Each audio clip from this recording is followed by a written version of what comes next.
E allora eccoci qua, finalmente l'abbiamo beccata aperta. Guardate, ero in scooter, ho tirato fuori lo scooter e finalmente la becchiamo aperta. E allora ho messo il grandangolo, non ho la macchinetta purtroppo, che è il grandangolo più spinto, ho solo lo smartphone e quindi verrà un po' buia, ma eccoci qua.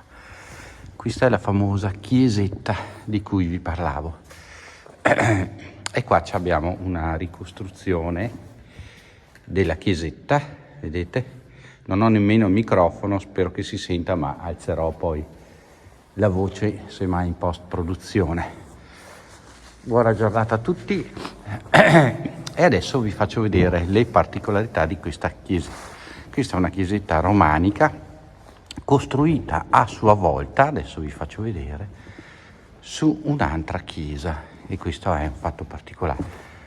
Ecco qua, possiamo vedere qua sotto l'altra chiesa. Adesso hanno ripreso gli scavi, vedete, stanno trovando delle altre cose. Vediamo se passo di camera si dovrebbe vedere più luminoso. Eccolo lì. Ecco qua. Però purtroppo perdiamo il grandangolo e quindi però vi fate un'idea più chiara della chiesetta. Là vedete c'è la fine del mondo con i saggi là sopra, vedete che guardano l'Apocalisse.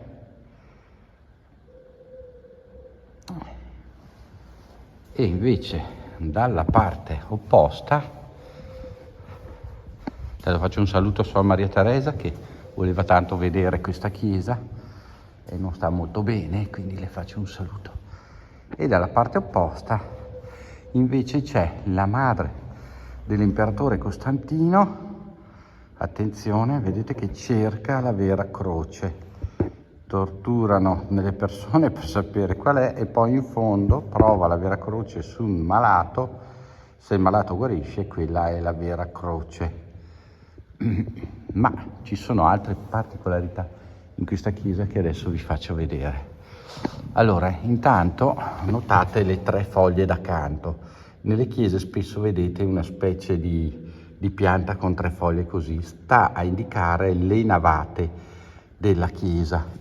Questa chiesetta ha 3 navate, quella laterale, quella centrale e questa laterale.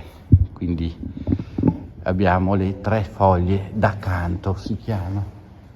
Qua però c'è un'altra cosa. Oltre ad avere doppie le 3 foglie d'accanto, abbiamo una faccia aliena. Eccola qua, una faccia aliena. Voi direte può essere stata scolpita, ma ha la stessa età delle foglie d'accanto, quindi primo medioevo, no, prima ancora, perché è romanica, quindi ancora prima, quindi 600-700 d.C. potrebbe essere. Ma adesso vi faccio vedere un'altra particolarità abbastanza strana di questa chiesa.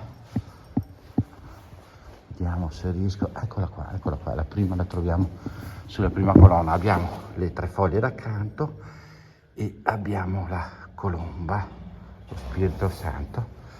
Ma ecco che di qua abbiamo il simbolo del sole. Il sole crescente, o se volete quello della Lega, per parlare di un partito che ha quel simbolo lì, e lo troviamo anche su altre colonne. Andiamo a vedere qua su questa colonna. Qua abbiamo sempre invece le 3 foglie d'accanto e i 2 serpenti. Anche questa è una cosa particolarissima di cui non hanno saputo dare grandi spiegazioni. E qua addirittura abbiamo 1 o 2 simboli solari, più una greca in mezzo, una croce, più abbiamo un altro omino. Vedete? cosa ci fanno in una chiesa questi simboli strani. Poi dovremmo avere, qua abbiamo un'altra rappresentazione degli apostoli, dovrebbero esserci i 12 apostoli, e sopra ogni colonna c'è un apostolo, eccoli là, 1, 2. Allora, vediamo se riesco a farvi vedere con la camera principale, che è più luminosa, come stiamo vedendo, l'Apocalisse. Ma ho un disegno, cioè un disegno a casa, ho una riproduzione, quando era stato restaurato si vedeva meglio. Vedete le bestie dell'Apocalisse, là sopra gli uomini santi, i saggi, che guardano quello che sta avvenendo sulla terra.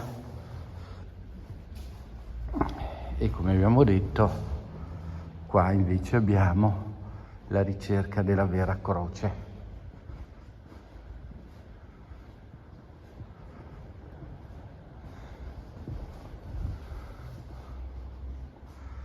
La ricerca della vera croce, vedete che prova la croce con un malato.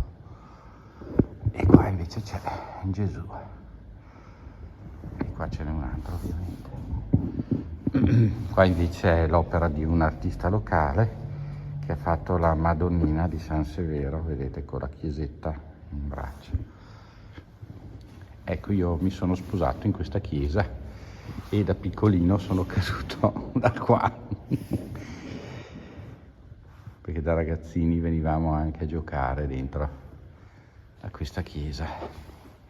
Adesso riattivo il grandangolo così che possiate vederla nel complesso, eccola lì. Però vedete che il grandangolo diventa un po' più buio e quindi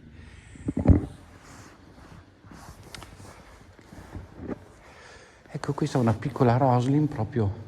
Adesso vi ho fatto vedere le cose principali, ma ce ne sono molte altre se noi controlliamo anche sulle colonne.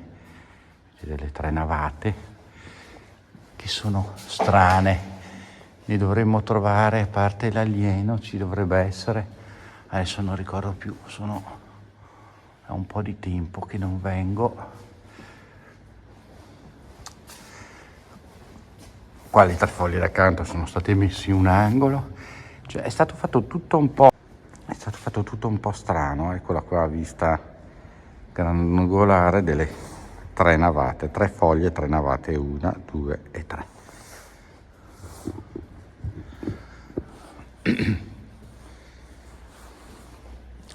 Questo serve sempre per farci capire come noi spesso diamo per scontate delle cose o per accertate delle cose che in realtà non lo sono.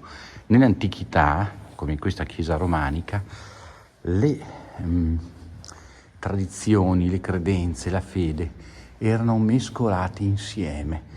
La spiritualità aveva una valenza diversa da quella che noi diamo oggi, quindi completamente diversa.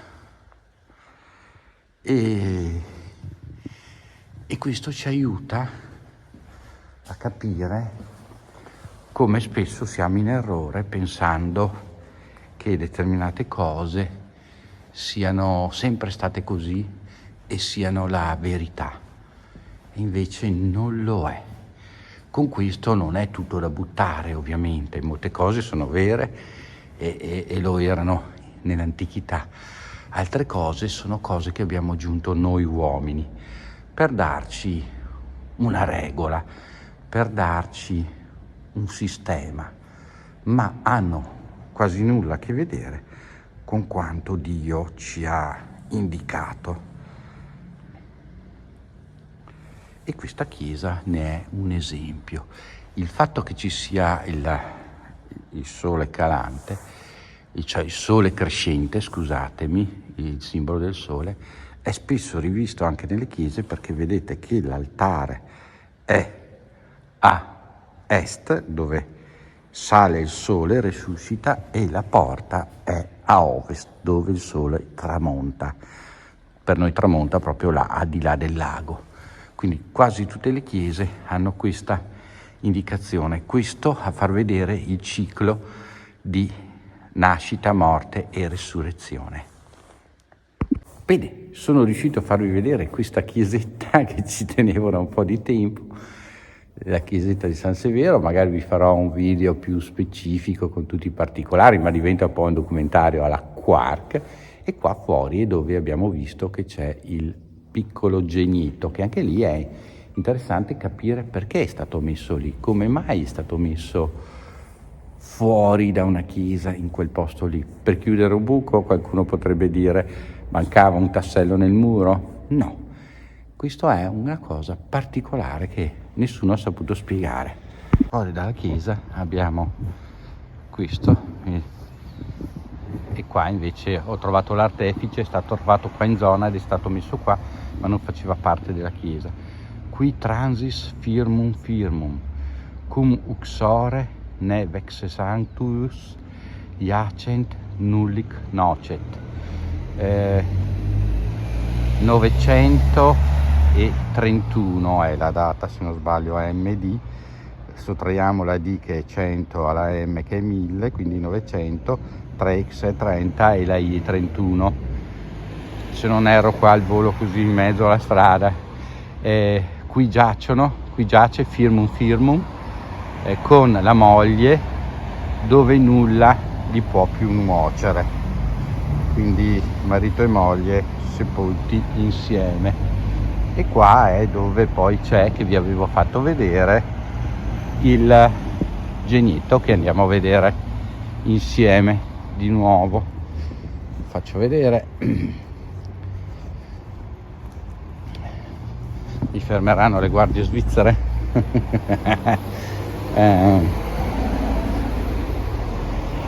Ed eccolo qua,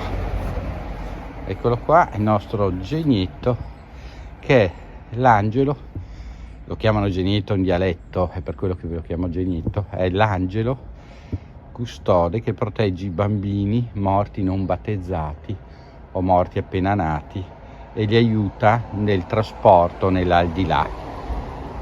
Questo lo si metteva perché c'era la credenza che i bambini non battezzati o morti appena nati o morti, diciamo, abortiti vicino alla nascita, andassero nel limbo e quindi fossero perduti per sempre. Allora, per evitare questo, veniva dato questo angelo, piccolo angelo, che li proteggesse e li aiutasse invece ad andare in paradiso. Per questo video è tutto, scrivetemi qua sotto nei commenti se vi è piaciuto vedere la chiesetta. Finalmente siamo riusciti e vado a casa, lo edito, lo monto e vediamo se qualcuno ha notato qualche cambiamento. Ciao a tutti da Armanno, alla prossima, ciao!